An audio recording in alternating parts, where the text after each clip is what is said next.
Antarctica. Those darn northern lights. Turn them off. We can't sleep. Turn them off. And back to... Well, that's about all we have. Until our next segment, a few seconds from now. Yep, pretty much all we have until about now. Do you have trouble with mines? Because I know I do. That's why I installed the Minetron 2000 outside my house. It's an electric force field that will shock, but not kill, annoying mines into speed. Let's watch it in action. Ow! Okay. I'll take up breakdancing instead. Now, to wrap up our show, we take you to Albuquerque, New Mexico for the final stages of What Not to Say on the First Date. I don't care what people say.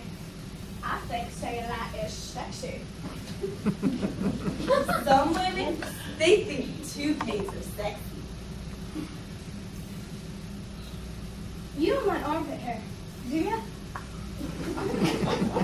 Come on, Sheila! No, not on our first date. Don't be a prude. Don't pressure me. You know you want to. Fine. Are you sure? Sure, I'm sure. Think you can handle it? Oh, yeah.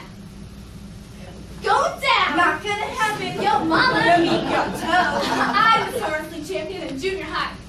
Well, that's about all we have here at WWF. And as we depart, we leave you with more good pickup lines. Got you now. Now that I call the agony of defeat. Ow.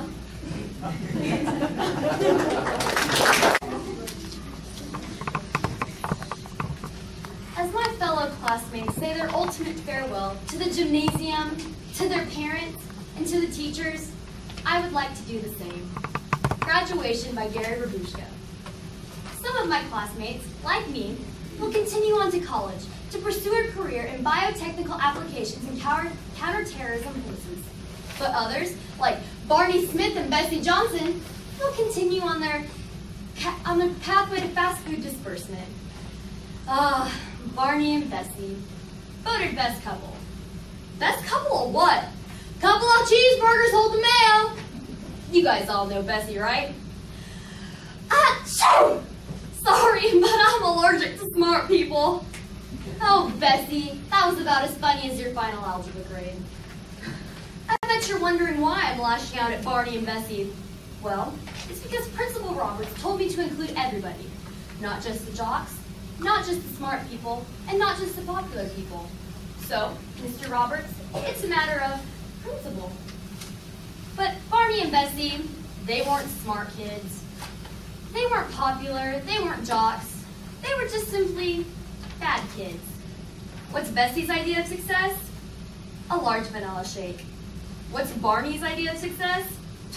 Nothing. And John Wheeler? Genius? I'd say so. He figured out a way to cheat in American Lit, Government, and Algebra 2. Thought nobody knew? I did. I gave him the answers. Kids these days, Mr. Roberts, you might need to think twice about handing him that diploma. It might need an asterisk. But I don't think now is the time to dwell on the past. Even though Sheila Jordache creased my violin strings with olive oil before the big concert, it did help me hit that high G, though. And there's other people who think that smart people have no social skills, whom I hold a grudge against. Like Robbie Houston put frog legs on my salami sandwich in the 2nd grade. I will not forget that. But as Mr. Roberts said, it's a time to look forward to the future. For Barney and Bessie back there, it's fries. Lots of them. Fries with this, fries with that. The sweet smell of salt success. And for John Wheeler, it's repeating his senior year. In detention. In military school. So sorry, John. No, I'm not. Oh, you're not going anywhere. Your time in the spotlight is up next. And the teachers. Mrs. Torelli, I said, sit down. See, it's not so much fun, is it? She taught me all I needed to know about the interesting subject of symbols. We're going to discuss the use of symbolism in Ernest Hemingway short stories. Do you think that was an idea of a good time? I would much rather be at home peeling potatoes. And Mr. Klassenhammer. Maurice got an A because he got all of his homework done on time. And Christine got an A because, well, never mind. So what can we take from this high school experience? The memories, the friendships, stealing a skeleton from the biology lab and a bassoon out of the band room. I bet you all have never seen a skeleton play the bassoon. I have. So for my final words as a graduate of Rosedale High, I would like to say, I've hired a police escort. And for our next speaker, I would like to introduce somebody with a much lower GPA. I'm here to talk to you all about school spirit. Popular kids, we all hated you. Being popular is not a picnic. What does it matter now? You're graduating. You will be nothing in exactly 30 minutes. Like I said before, being popular is no picnic. Ever tried it? I have to keep a tab of what's in, what's out, what to wear, what music to listen to, even the teachers. Do you think I could dye my hair blue and put a little pin in my nose like you kids? Oh, that was an American history class to remember. And for the record, Miss Bonneville, no, you can't. Like I was saying, I have to keep track of everyone. If somebody's keeping up, I have to make sure the person they're hanging out with is keeping up as well. I had a huge chart going on my computer full of all this analytical data. Didn't think I was that smart, did you? It won me first place at the science fair. But who has time for homework when you have that? But now, what was it all for? Nothing. I'm going to college to become nothing. So, I hereby bequeath my voluminous amount of computer data to Junior Leslie Stomer, who, according to all this data, is the most popular junior here at Rosedale High. Leslie, you still have another year left in the glory. And I'm moving on to college. To nothing. Like a broken monarch forced to abdicate. I leave behind my school like an empty throne.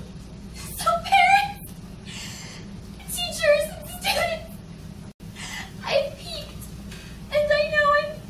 Please be nice to me.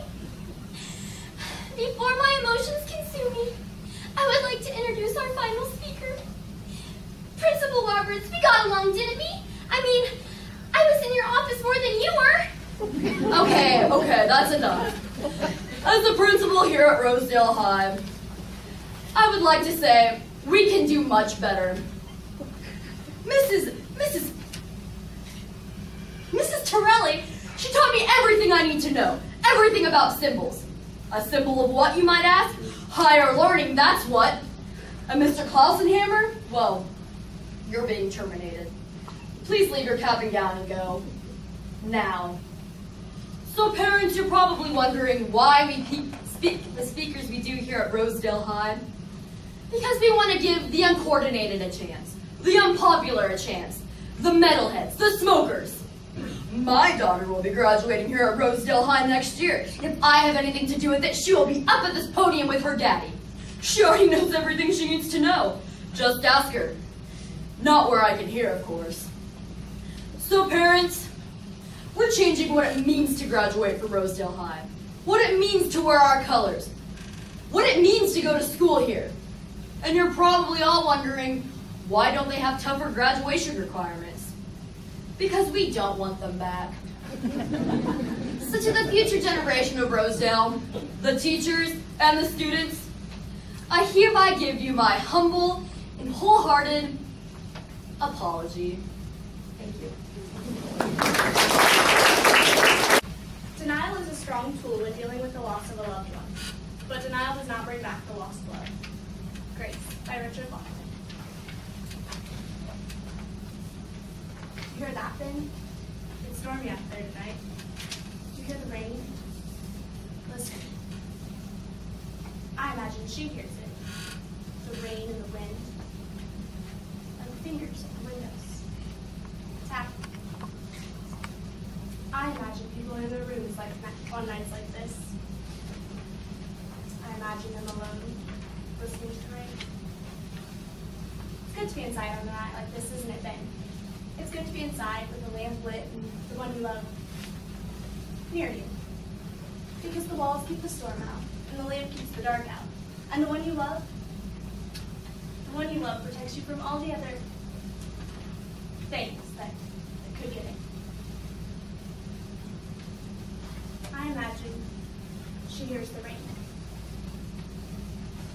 She hears it. The rain whipping at the windows. The wind moaning at the door. Like something trying to get in. She doesn't want to listen to that thing. She's all alone in there. What happens when she can't keep it out anymore? What happens when it gets in? It will look at her, won't it? It will stare. That's what she's afraid of, I imagine. That it has eyes. Don't you want some wine again? It was always your favorite. I was saving it for you. I figured you'd want some when you came back. You came back, then I knew you would. I knew nothing could keep you away. You belong here with me. You don't belong anywhere else. You belong here with me. You tried to convince yourself otherwise, but you couldn't. You belong here with your little Faye.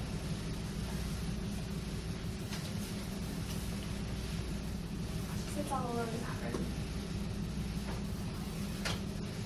She has her shared memories. And I imagine they must boil over on a night like this. Memories of the places they went, of the things they did. I too have my shared memories, Ben. Of us. I look at them every now and again. Ben, are you really sitting there in the dark? I can't seem to see you. You're all in shadow.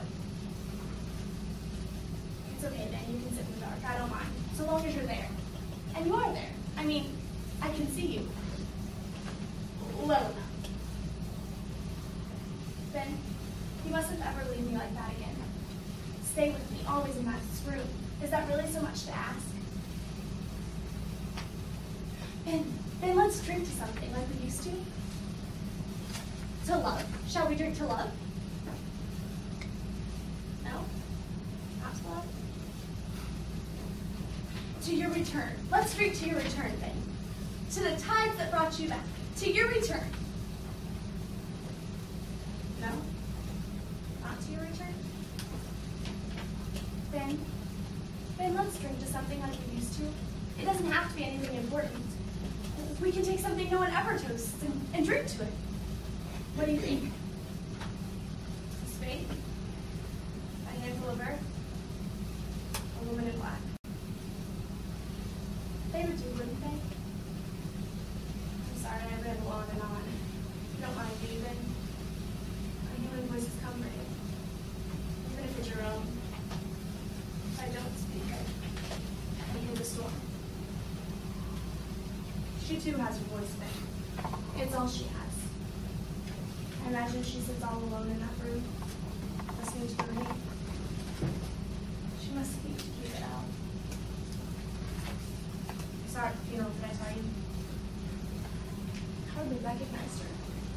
She had changed. It hurt me to look at her, knowing her as I did, knowing what she'd had and lost forever. It was raining that day. The mud, ankle deep, everywhere. It was a small ceremony due to the weather. Just the three of us there. She and the preacher and myself.